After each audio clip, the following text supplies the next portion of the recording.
Good evening and welcome. I'm Chris Parnell. Reporting from Moscow. Tbilisi. Times Square. May your dreams be your only boundaries in life.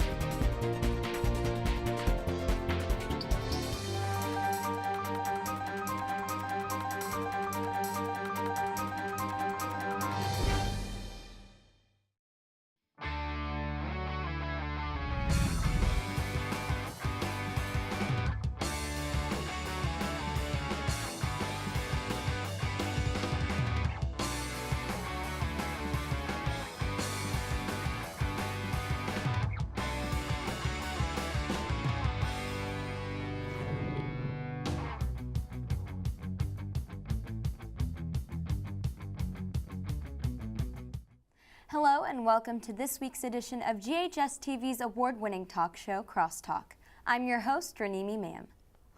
Each week in this time slot, we take a look at different issues, personalities, and events that affect you and our community.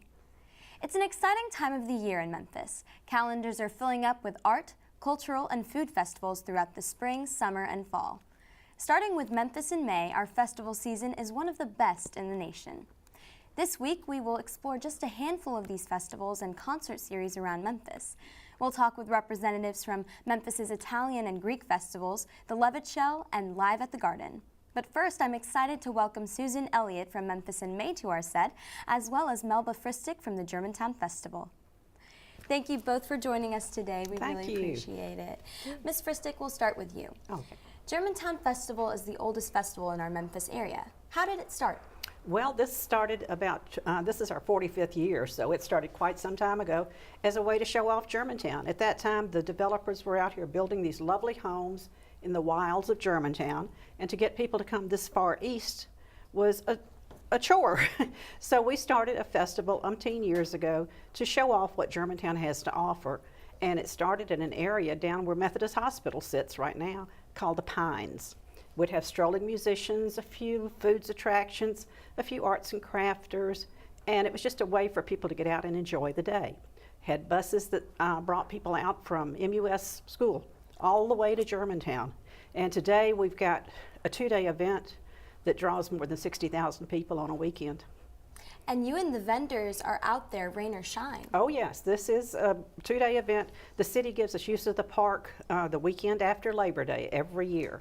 So September 10th and 11th of this year, you can come out and see all of your former neighbors, your current neighbors, your aunts and uncles that you haven't seen. This is like a glorified family reunion featuring 400 arts and crafts vendors, about 20 food stands, rides and games for the children, live entertainment all day long, and on Saturday, the hit of the event is the running of the weenies, a dachshund race that benefits the Germantown Animal Shelter. That's actually one of the things that I love the most about the Germantown Festival is those long-standing traditions. Yes.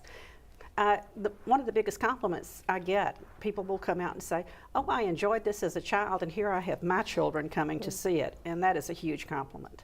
Well, as you mentioned, a big part of the festival is also the food and arts and crafts. So what can festival goers expect out of these vendors? Well, if you like arts and crafts of any sort, we have everything from fishing lures to wedding dresses. I mean, there's everything in between. But with 400 vendors, there's something for everyone. Patio and outdoor furniture and decor is a huge draw. Jewelry, toys for kids, the corn toss games, all of those. I never know what to expect. But with the food, we have a set number of 18 stands, and those are all offered by the local nonprofit groups. Then they in turn work with an organization if they wish to come in with certain foods. But we try to keep it varied and proceeds going to the nonprofit groups. Well, there always seems to be a very diverse amount of vendors. And so how do you choose each vendor? Like, do you plan it out beforehand? Well, we do in a way in that I don't want to be known as the Jewelry Festival or the Pottery Festival. We set limits as to what we can mix in and match.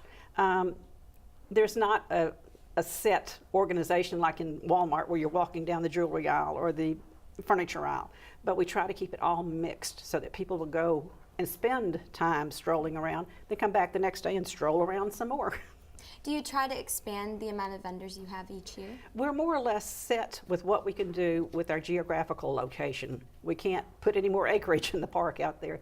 And we try to rearrange things to make things fit the way they need to fit, but we don't want it to ever feel crowded where people are elbow to elbow. I mentioned 60,000 people, but as large as the park is out here on Poplar Pike, you can fit a lot of people in there, and people feel free to just stroll around and enjoy themselves. Ms. Fristic, walk us through the process of preparing for this festival. Well, as of last year when the festival closed, we already had 106 vendors signed up to do it again the following year. So there is a footprint that things fall into. If we see that we have openings and gaps in certain places, we start pressuring the organizations around town to see if they want to fill those spaces. We keep advertising in all of the local and national arts and crafts vendor type things to let people know that we're still here after 45 years. But we really have never had a problem filling this up. Well, before we switch gears to Memphis in May, we have some highlights of the festival this year. Oh, so good. Let's take a look.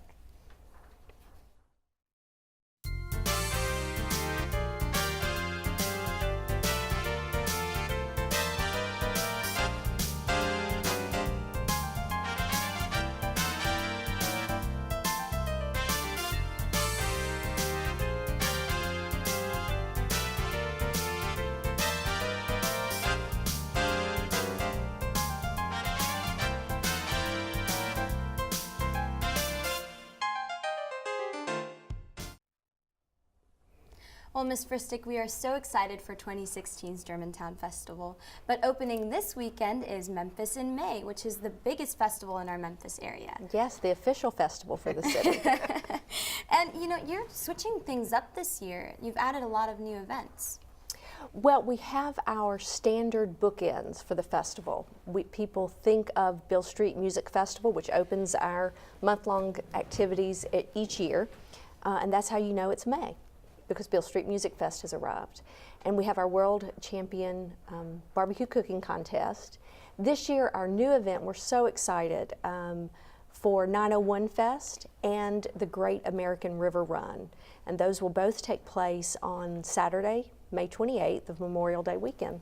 And 901 Fest actually has a music lineup in it as well. That is correct. We have, 901 Fest really started as a way to give back. Memphis in May is a 501c3 organization, a nonprofit that began with volunteer support, and we promote the culture of another country each year that's selected, and Memphis culture. And so in a true cultural exchange, 901 Fest will promote Memphis talent, both in the merchants that are there, the food and beverage selections, and the musical talent. We'll have 4 stages at 901 Fest.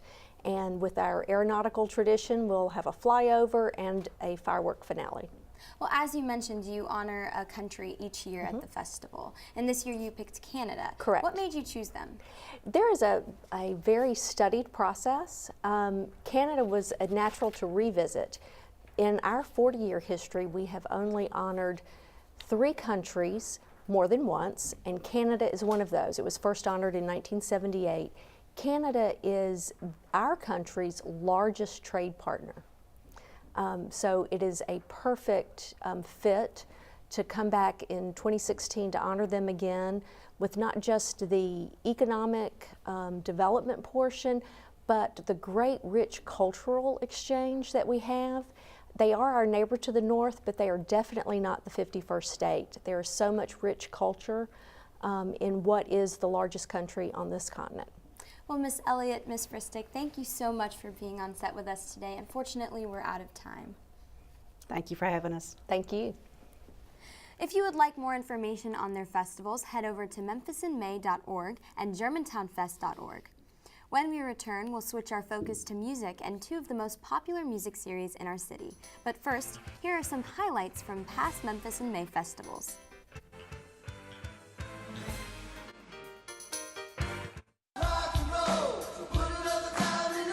Every year we celebrated and honored a country that we do trade with, and their culture, their food, their music. It gives a little bit of the world to Memphis. through art, culture, and history. After that, it's Barbecue Festival. It's the International World Championship of Barbecue. We have barbecue teams from all over the world come in. And you'll have over 100 barbecue teams from all over the country and all over the world competing. Everyone that's coming in from around the country, around the world, gets to celebrate our heritage. And our heritage is so rich in music. Our heritage is so rich in food. Our heritage is soul, rock and roll. It all started here. Thank you, dear. You make me feel so young. Think young. Pass it on. You make me feel so spring.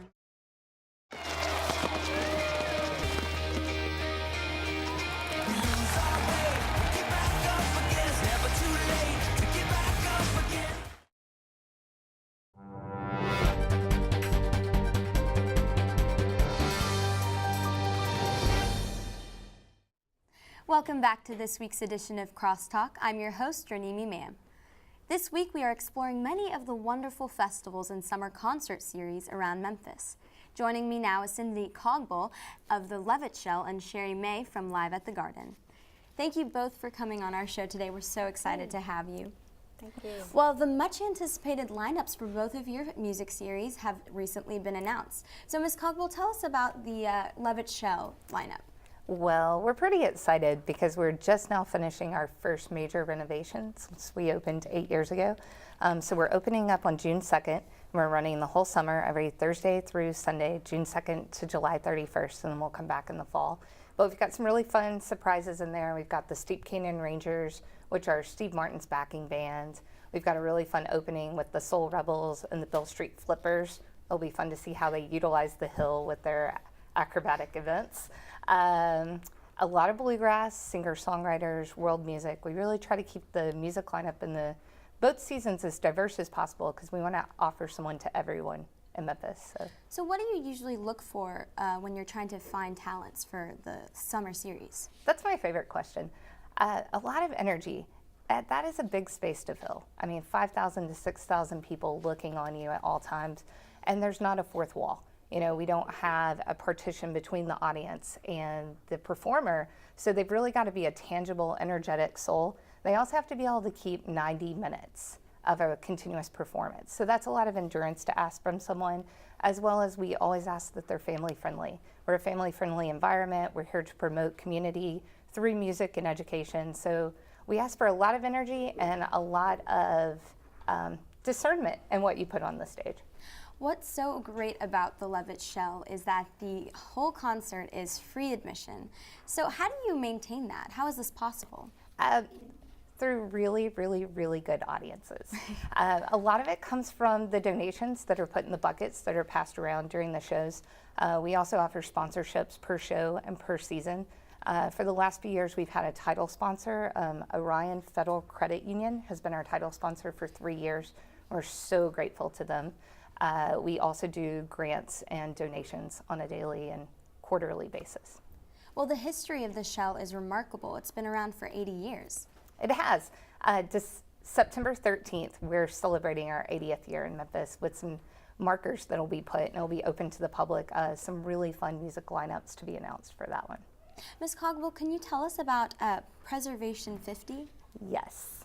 So the Shell, of course, was built in 1936. When it started, it took a little under $12,000 to build the original Levitt Shell. And so this year we started a capital campaign. Half of the capital campaign went towards these renovations that will hopefully keep the Shell going another 80 years, which we're really excited about. The other half is to raise money for the preservation of the Shell. So we don't have to worry about things as much as we normally would, like rainouts, weather, recessions, which we've all known have happened since the beginning of the Shell, just to keep the preservation of the property and the talent itself. So we're asking for Preservation 50 for 50 families or groups of people in the community to meet the original estimate of what it took to build the Shell. So we have 50 families who are pledging just a little under $12,000 to help reach the endowment. Well, Miss May, at Live at the Garden, Heart is a fan favorite and it kicks off the summer series for you. Yes. And the lineup in general is pretty great this year. Well, thank you. We're excited about it. So can you tell us more about it? How do you choose the talents or the acts that you represent each year? Well, our goal every year is to have a real eclectic mix. You know, country in there, maybe R&B, classic rock, pop, something a little bit more current. Some years it works out better than others. And what determines it is who's out touring, who's in Europe, who is not touring, and geographically what area they're in. Routing plays a big part of it as well. So we have to really work with a lot of pieces of the puzzle to come up with 5 concerts for the summer. Well, during the actual concert, there are many ways for people to enjoy the entertainment. So tell us about the layout of the garden. Okay, there are many ways for people to enjoy it. We have our season table holders that they have their table, the same table for all 5 shows. We have something new the last couple of years is our pit passes. So diehard fans can stand right in front of the pit. The energy that comes off of that, and the entertainers have just loved that. And then we have our general admission lawn seating. It's general admission. We have big screens on the lawn. People can bring in their picnic, their baskets, food, anything they want in, and lay out on the lawn and have a great time. And people can even rent tents. They can, yes. That was something new that we added last year, and they're private hospitality areas. And it went over so huge, we're doubling the space this year. And corporations can rent that area, or individuals, and can rent it and have a private party, and then everybody kind of funnels out to their table or the lawn after. It went over great. Now, do you mainly see Memphians coming out to this, or do you see a diverse Mid-South kind of region coming? I do. I get the Ticketmaster reports, and I look at it, and it amazes me what Live at the Garden pulls from Arkansas and Mississippi. So it's really a regional thing. It's really turned into that. And how much are tickets this year? They start out at $46. That's a general admission lawn ticket, and then it can go up. $96 is a pit ticket, and then, like I said, the tables are pre-sold and sold out for the season. And where can people purchase these tickets? Online? They can go online at Ticketmaster.com, or they can come into our Live at the Garden box office located inside the Memphis Botanic Garden. Well, Miss May, the Live at the Garden show has been around for 15 years. This is our 16th, actually. 16th year. So how did it start? It started with a group that was trying to save the garden, really, the board of directors, and it was an idea, and I actually was hired 17 years ago to be part of a focus group to see if we really thought that Memphis needed this and would like this. We determined it did, and we're going into our 16th season. Well, Miss May, Miss Cogbull, thank you so much for being on our show. We're so fortunate to have great festivals, music festivals like you that bring in amazing talents each year. Thank you. Thanks for having us. If you'd like more information on their series, visit liveatthegarden.com or levittshell.org for more details. When we return, we'll talk food with representatives from 2 of the most popular cultural food festivals. Stay with us.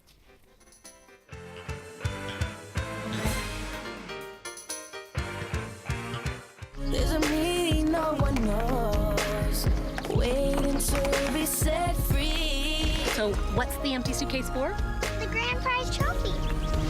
I was born to be somebody.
Welcome back. I'm your host, Raneem Imam.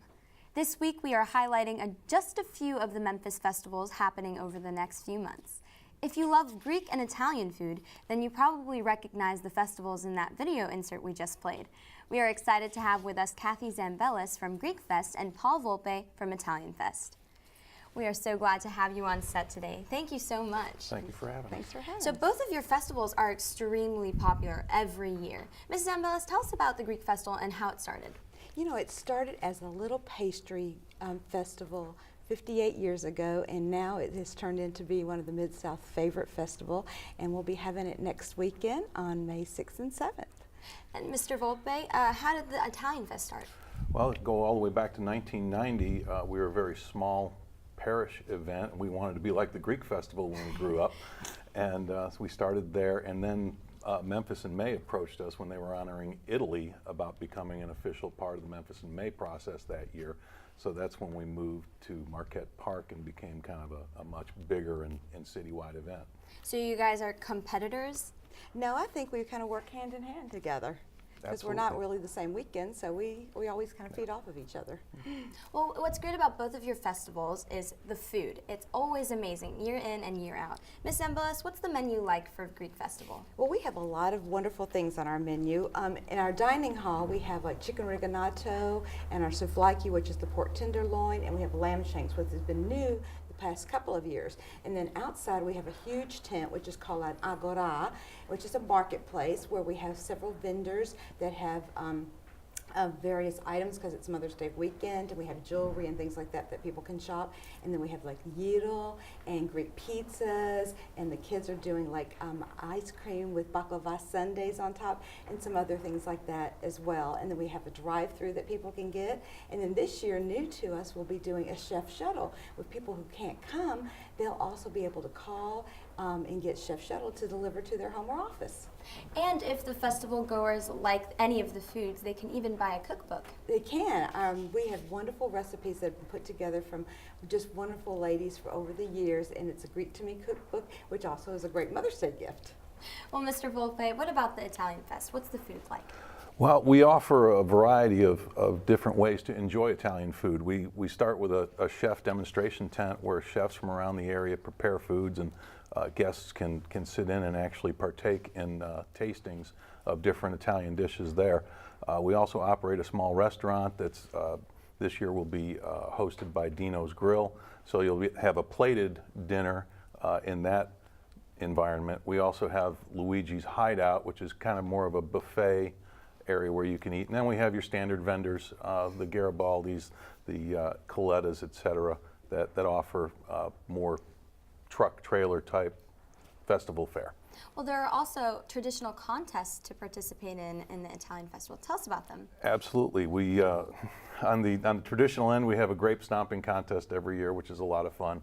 We have the cooking teams participate in one. We also have one where the school participates against different celebrities and such. We also do a wine race, similar like you'd see downtown. But the main contest is spaghetti gravy cooking contest. That happens on Saturday, and we have over 50 teams assembled trying to win the big pot of spaghetti gravy that is the trophy that we hand out. And how competitive is this event? It's highly competitive at the upper ends. Those who make the finals are very, very serious about what they're doing, and they have a story to tell, and they can speak to the judges who are also very good at preparing Italian foods about the ingredients they use, why they use them, what they're trying to accomplish.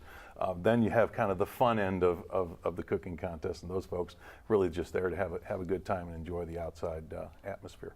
Well, Mr. Volpe, there's also the great music lineups that you have each year. So can you tell us if there's a lineup already set? Absolutely. Our headline act on Saturday night, the 4th of June, will be Soul Asylum. Paul Thorne will be playing on Friday night as our headline act that night. We also have great local entertainment before those bands as well as on Thursday night. And then we have an acoustical stage that runs throughout the day where we have 6 different acts during the afternoon that play there. And Ms. Zambellis, the Greek Festival also has an entertainment section. Can you tell us more about it? Oh yes, we have a live Greek band that'll be playing both Friday and Saturday, and what's also wonderful, we have our Athenian dance troupe, and they'll be performing on Friday evening at 6 p.m. and again on Saturday at noon and 6. And they have been practicing very hard. It's a group of our young kids.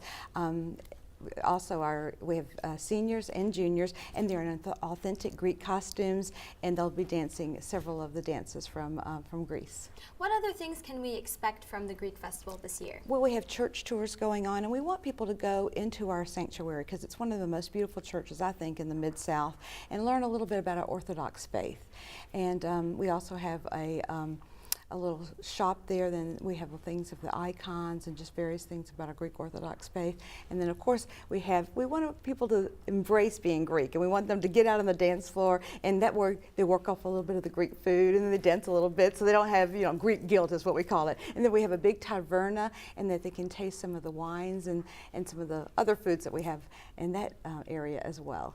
And Mr. Volpe, what about Italian Fest? What's in store for Italian Fest goers? Well, among the other things that are out there, certainly the kids' game area is a popular place to bring the kids. It is a family festival, so we encourage folks to bring their children, teenage friendly. We have all sorts of games and activities to keep those folks involved and busy. There's also the bocce contest, which is the Italian version of kind of lawn bowling, so to speak. And Thursday night is usually the biggest night because it's the cooking teams compete, and it's always a great atmosphere down there as they compete for the championship of the recreational side. Then we have kind of the pros that operate on Friday and Saturday, who are all playing for prize money, and come from all over the region to play with us. So that's going on as well. Well, Mr. Volpe, maybe you can start us off with this question. Why do you think the culture festivals like yours are so important to our community and bringing out this cultural aspect to Memphis? Well, first, I think the Memphis area is just a great festival area. Folks like to get out and about. Second, we're about family, as is the Greek festival, and the parish life and gathering folks together to have a good time and celebrate the good times. La dolce vita, as we say in Italian. So folks like to get out and see that. They want to experience the cultural aspects and maybe eat something a little different than they may have tried, at some place like Pete and Sam's. They can experiment a little bit with cultural foods, as well as just enjoy a great day in the park. And before we go, when is the Italian Fest going to start? We are June 2nd, 3rd, and 4th this year. First full weekend in June, and we open up at 5 o'clock each night. Well, we are so excited for your upcoming festivals. Thank you so much for being on our show today and telling us more about both of your festivals. Thanks for having us. Thank you very much.